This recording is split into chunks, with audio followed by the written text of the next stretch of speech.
Yine bir munkaratike mulutxanede ba. O neme? Heli erken katışmaktır. Efe şikar arada perde yok, zat yok. Akun afil oğuyup bir. İnelekim o da şu bir ulukan bir celese mulutxani.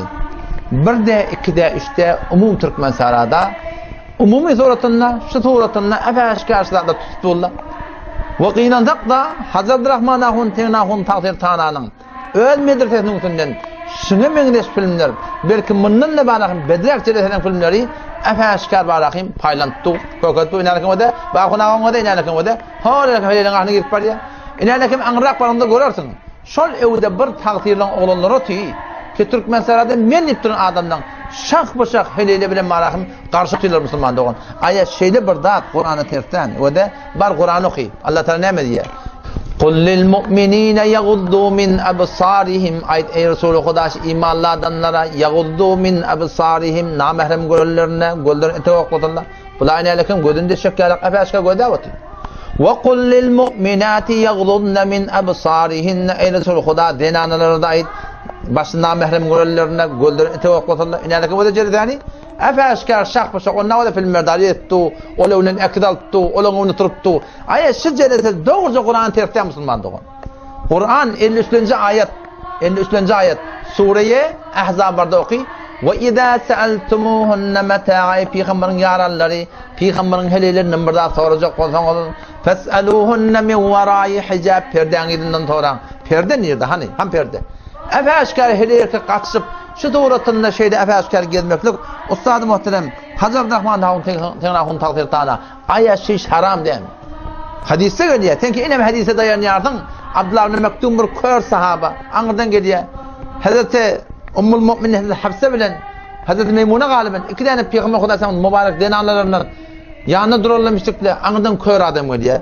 Peygamber Hudasa'nın ne yaptı? İhtecebe minhu hicab edin usundan. Yani şu erkek ödep durma. Ya Resulullah bula kör dediler diye. Efe amyavani entuma siz de kör mü diye. Yoktu ki Peygamber Aleyhisselam bir zenana icade vermektir körü ödep durmaklığa. Bu celesen öde efe şükür şeyle hem birbirine karşı şakta şak oturmalı, gülüşmeli, mezah etmeli, suruda etyen, falan etyen. Tegnahun, Ustad-ı muhterem tegnahun takdir tana. Tenin şu tut yan celesen. Ve sen şu murebet rivas sürpen celesen. Ustad-ı muhterem set Kur'an'ı tert. Ve Hanefi mezhebini tert. Bir vakti değil mi Kur'an'dan istidlali şahsi demek. Hanefi mezhepte reddül muhtarda geliyor. Ve tumna'ul mer'atu şabbe. Cavan denana. Ol bir denanayı ki erkek adam şonu görünne. Yürek vesvese olacak kota. Şonu kaytarılmalı. Nemeden? Min kesfil veçhi beyne rical.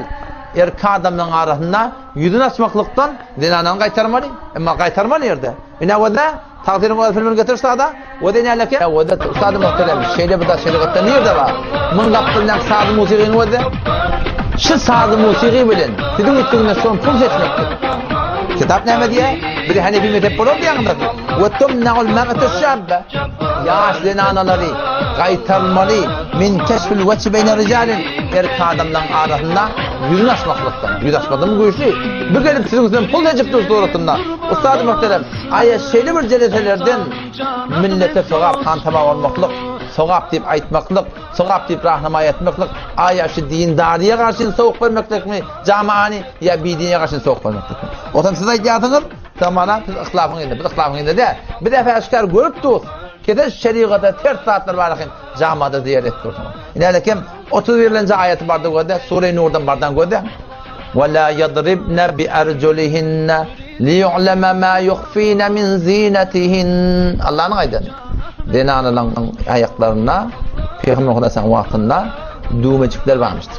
Yürüyünde sınır edip tefesliyenmiştik erkek adamların en şu tak kavuşla. Bir erkek adam bir biliyet nemeden tehlik bol yani. Anında sonra birden tak kavuşuyan kayıtsın. Erkek adamdan kalplarına ritmi oluyor. Hot bizim elimizde kadar diyor. O kadar tala koyuptur bir nemedeydi.